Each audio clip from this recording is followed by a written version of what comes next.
সব মুহূর্ত সমস্ত সময়কে আমরা ব্যয় করছি শুধুমাত্র আমার নিজের শান্তি এবং আমার নিজের ফ্যামিলির শান্তির জন্য।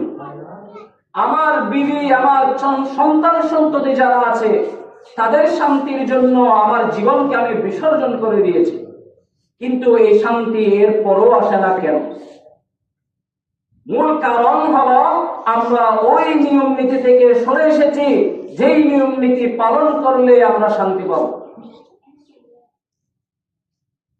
সুতরাং এখন শান্তির জন্য যেভাবে আমরা ছড়াছড়ি করছি, দৌড়াদৌড়ি করছি, শান্তি পাচ্ছি না কেন?